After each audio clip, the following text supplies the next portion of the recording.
जननी जन्म सौख्यानां वर्धनी कुल संपदां पदवी पूर्व पुण्यानां लिख्यते जन्म पत्रिका गजाननं भूतगणादि सेविदं कवित्त जम्बो फलसार पक्षिदं उमासुदं शोक विनाश कारणं नमामि विघ्नेश्वर पादपङ्कजम् आदित्याय च सोमाय मंगलाय बुधाय च गुरु शुक्र शनिभ्यश्च राघवे केतवे நமஹ.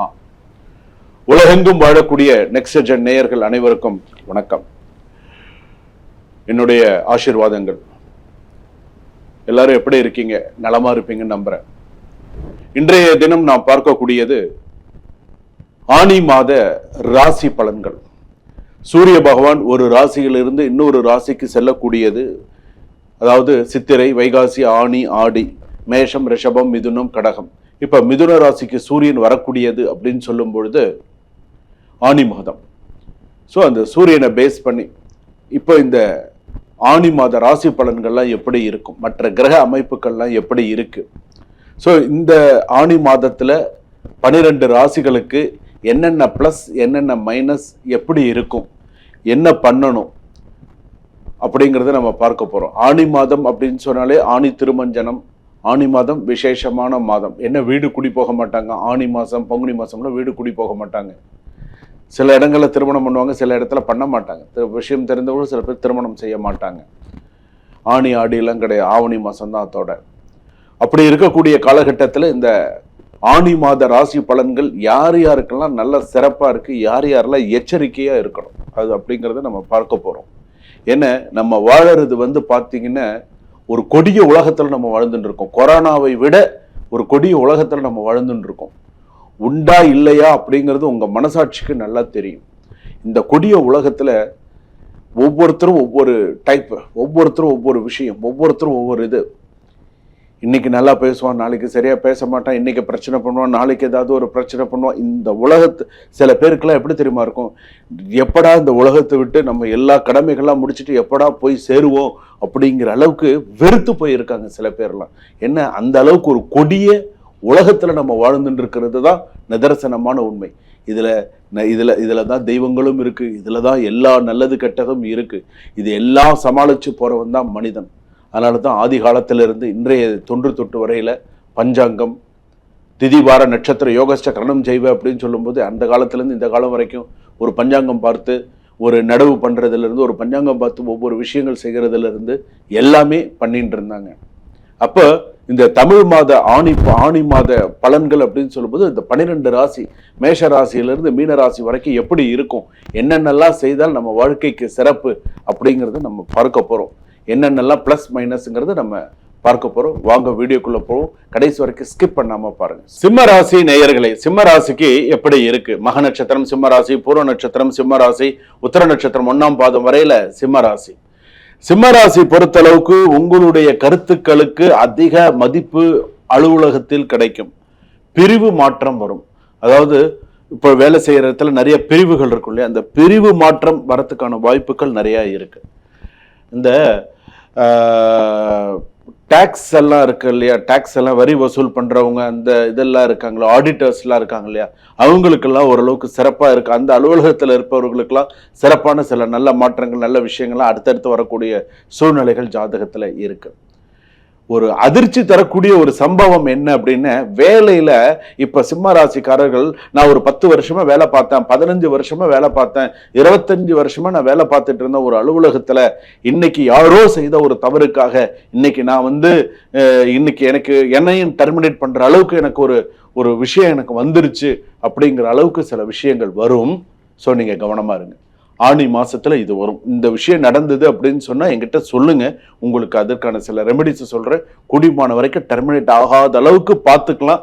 அப்படியே உங்க ஜாதகப்படி சில விஷயங்கள் வந்ததுன்னு சொன்னா அதற்கான சில விஷயங்கள் சொல்றேன். ஏன்னா த மோஸ்ட் எக்ஸ்பீரியன்ஸ்டு பர்சன் தப்பே செய்யாம தூக்கி எறியறது அப்படிங்கிறது சில அலுவலகத்துல உண்டு. என்ன ஏதுன்னா விசாரிக்க மாட்டான், இந்த பெரிய ஆள் சைன் பண்ணி தூக்கி போட்டுருவான், முடிஞ்சு போச்சு.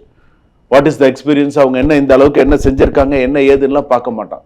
ஸோ இதெல்லாம் உண்டு. ஸோ கொஞ்சம் கவனமா இருங்க அப்படின்னு சொல்றேன். ஒண்ணு. அதே போல ஒரு செய்தொழில நீங்க இருக்கீங்க, பிசினஸ்ல இருக்கீங்க அப்படின்னு சொன்னா பிசினஸ்ல நல்லா ப்ராஃபிட் பார்க்கலாம். பிசினஸ் எல்லாம் ஓரளவுக்கு கொஞ்சம் போகும். ஆனா அகலக்கால் வைக்காம உங்களுக்கு ஓரளவுக்கு கொஞ்சம் பார்த்து பண்ணுங்க. சுப செலவுகளும் உண்டு, அசுப செலவுகளும் உண்டு. கவனமா இருங்க. ஸோ கண்டிப்பா உண்டு. இந்த விஷயத்துல கவனமா இருங்க. கூட்டாளிகளுடன் கணக்குகளை சரிபார்க்க வேண்டும். அதாவது இப்ப நீங்க ஒரு கூட்டு சேர்ந்து பிசினஸ் பண்றீங்கன்னு வச்சுக்கோங்களேன், நீங்க மட்டுமே உட்காந்து கணக்கு பார்க்கறது அப்படிங்கிறது வச்சுக்காதீங்க. உங்களோட பார்ட்னர் இருக்கான்ல, எனக்கு வேலை இருக்குன்னு அங்க அப்புறம் உன் வேலை இல்லை நீ அப்புறம் பார்த்துக்கோ, நீங்க வா முதல்ல இந்த கணக்கெல்லாம் சரிப்பாரு. நீ இன்னைக்கு எல்லாம் நான் பார்க்க முடியாது, இன்னைக்கு அங்க போறேன் இங்க போறேன்னு, நாளைக்கு நான் எல்லாம் பார்த்து இது என்ன அது என்னன்னு என்ன வந்து நாளைக்கு நீ குறை பேசுவ. இந்த வேலையே வேண்டாம், 2 பேரும் சேர்ந்து உட்காந்து கணக்கு பாருங்க. அப்பதான் அது நேர்மையான கணக்காக இருக்கும். ஸோ அதை பாருங்க. பெரிய முதலீட்டை ஜூலை 5க்கு பிறகு செய்வது நல்லது. ஏதாவது பிசினஸ்ல ஒரு பெரிய முதலீடு செய்யணும்னு நினைக்கிறீங்களா, ஜூலை 5க்கு அப்புறம் பண்ணுங்க. கொஞ்சம் ஓரளவுக்கு கொஞ்சம் சிறப்பா இருக்கும், சக்சஸ்ஃபுல்லா இருக்கும். பாருங்க, பண வரவு இருக்கும். சில குடும்பங்களில் வாகனம் மருத்துவம் தொடர்பான சில செலவுகள் அதிகரிக்கலாம். வாகன செலவு, கார் ரிப்பேரு, பைக் ரிப்பேரு மாதிரியான ஒரு செலவுகள், மருத்துவ செலவுகள், வீட்டில் இருக்கக்கூடிய முதியோர்கள் யாராவது வீட்டில் இருக்காங்கன்னு சொன்னா மருத்துவ செலவுகள், பாடி செக்கப், இது மாதிரி ஏதாவது ஒரு செலவுகள் வரும். குடும்பத்தில் உங்கள் முடிவுக்கு முக்கியத்துவம் கிடைக்கும். தந்தை அல்லது மூத்தோர்களின் ஆலோசனை நன்மை தரும்.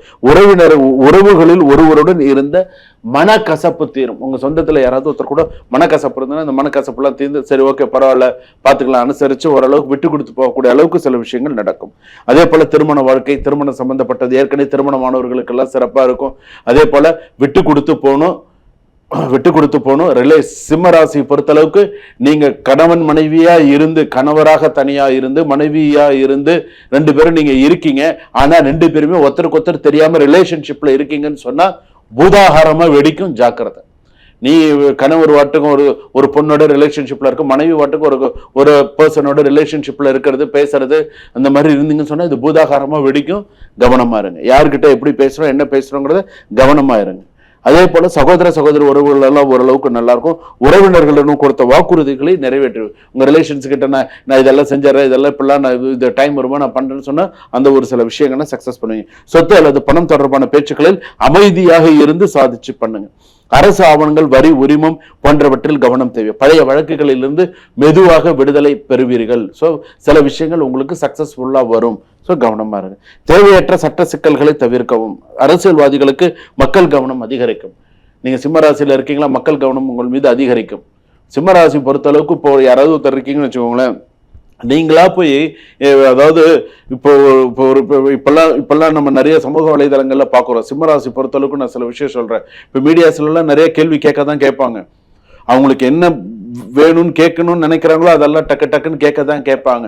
ஆனா அவங்க கேட்கறதுக்கு நீங்க கரெக்டான முறை, ஒண்ணு நீங்க பதில் சொல்லணும், ஒண்ணு நீங்க பார்க்காம போயிடணும். இந்த 2த்துல ஏதாவது ஒண்ணு. நீங்க போய் நான் பதில் சொல்ல போறேன் அப்படின்னு சொல்லிட்டு நீங்களா போய் அவங்க ஒண்ணு கேட்க நீங்க ஒண்ணு வித்தியாசமா பதில் சொல்ல, இந்த மாதிரி இருந்துன்னு சொன்ன பிரச்சனைகள் இன்னும் அதிகரிக்கும். 2வது, உங்கள் மீது இருக்கக்கூடிய மரியாதை குறையும்.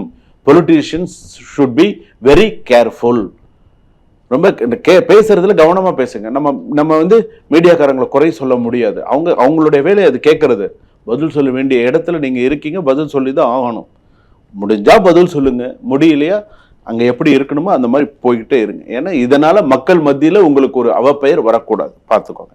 அதுக்கு அடுத்ததாக உங்களுக்கு நான் சொல்லக்கூடிய ஒரு விஷயம் வந்து என்ன அப்படின்னு, வெளிநாட்டுல இருப்பவர்களுக்கு வேலை நிலைத்தன்மை இருக்கும். வெளிநாட்டுல இருக்கீங்களா, நல்ல சிறப்பா இருக்கும். வெளிநாட்டுல பிசினஸ் பண்றீங்களா, பணம் லாஸ் ஆகிறதுக்கு வாய்ப்பு இருக்கு. கொஞ்சம் பார்த்து செலவு பண்ணுங்க. அகலக்கால் வச்சுட்டு போகாதீங்க. ரொம்ப அப்படியே ஹைஃபையா காமிச்சுக்காதீங்க. கொஞ்சம் நார்மலாவே பார்த்துக்கோங்க.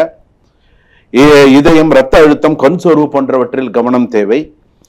அதே போல அதிக கோபம் உடல் நலத்தை பாதிக்கலாம்.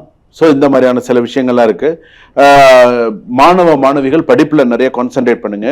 ஜூன் மாசம் 21ஆம் தேதி, ஜூலை 2ஆம் தேதி, ஜூலை 12ஆம் தேதி, இந்த தேதிகளில் நீங்க கவனமா இருக்கணும் சிம்மராசி பொறுத்த அளவுக்கு. ஸோ சில பிரச்சனைகள் வரும். ஸோ என்ன செய்யணும், எப்படி செய்யணும் பார்த்து செய்யுங்க. பணம் கடன் கொடுப்பதை தவிர்க்கவும். வாகன வேகத்தை குறைக்கவும். குடும்ப விவாதங்களில் பொறுமையாக கேட்டு பதில் சொல்லவும். ஸோ இதெல்லாம் நீங்க பண்ணிட்டு வந்தீங்க அப்படின்னு சொன்னா நல்லது. நெருங்கிய நண்பர் அல்லது உறவினர் இறப்பு செய்தி வரும். நெருங்கிய உறவினர் அல்லது நண்பருடைய இறப்பு செய்தி உங்களை தேடி வரும். இதெல்லாம் வரும், வராம இருக்காது, பார்த்துக்கோங்க.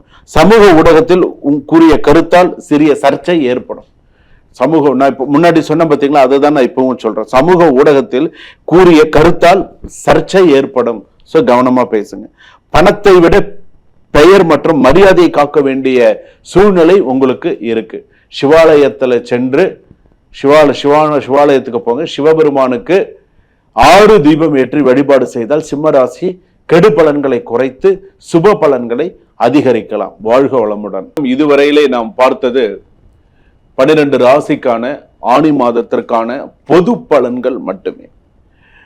இந்த பொது பலன்கள் அப்படிங்கிறது ஒரு ராசிக்கு ஒரு மேஷ ராசி அப்படின்னு சொன்னா மேஷ ராசியில இருந்து இப்ப 4ஆம் இடத்துல யார் இருக்காங்க, 3ஆம் இடத்துல யார் இருக்காங்க, 12ஆம் இடத்துல என்னென்ன கிரகங்கள் இருக்கு, மற்ற கிரகங்கள் எந்த இடத்துல இருக்கு அப்படிங்கிறத கணித்து இந்த ராசிக்கு இப்படி எல்லாம் இருக்கும், இந்த இதுக்கு இப்படி எல்லாம் இருக்கும் அப்படிங்கறத நம்ம பொது பலன்களாக சொல்றோம்.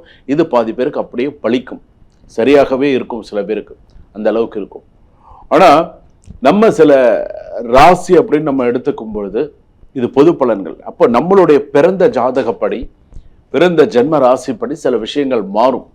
அப்படி மாறும்பொழுது உங்களுடைய சுய ஜாதகத்தை ஒரு முறை காண்பித்து, சார் இதுதான் என்னுடைய பிறந்த ஜாதகம், இதுதான் என்னுடைய date of birth, time, place of birth, இதுதான் இந்த ஜாதகத்துக்கு இதுக்கப்புறம் என்னுடைய பாஸ்ட் இப்படி இருந்தது, ப்ரெசன்ட் இப்படி இருக்கு, ஃபியூச்சர் எனக்கு இப்படி தான் இருக்குமா, எப்படி இருக்கும், என்னுடைய கெரியர் எப்படி இருக்கும், என்னுடைய வேலை, மற்ற விஷயங்கள் நான் சாதிப்பேனா, நான் எப்படி இருப்பேன், குடும்பத்தில் அம்மா அப்பா மற்றவர்கள்லாம் எப்படி இருப்பாங்க, கடைசி வரைக்கும் நான் வேலைக்கு தான் போவேனா, இல்லை நான் சொந்தமாக ஏதாவது தொழில் தொடங்குவேனா, நல்லா இருப்பேனா, என்ன மாதிரியான சூழ்நிலைகள் இருக்கும் அப்படிங்கிறத நீங்கள் உங்களுடைய சுய ஜாதகத்தை ஒரு முறை பார்த்து அப்பாயின்மெண்ட் ஃபிக்ஸ் பண்ணி உங்களுடைய சுய ஜாதகத்தை ஒரு முறை டைம் எடுத்துக்கோங்க. உங்கள் வாழ்க்கைக்கான ஒரு நேரத்தை ஒரு 25 நிமிஷம் எடுத்து என்கிட்ட பேசுங்க.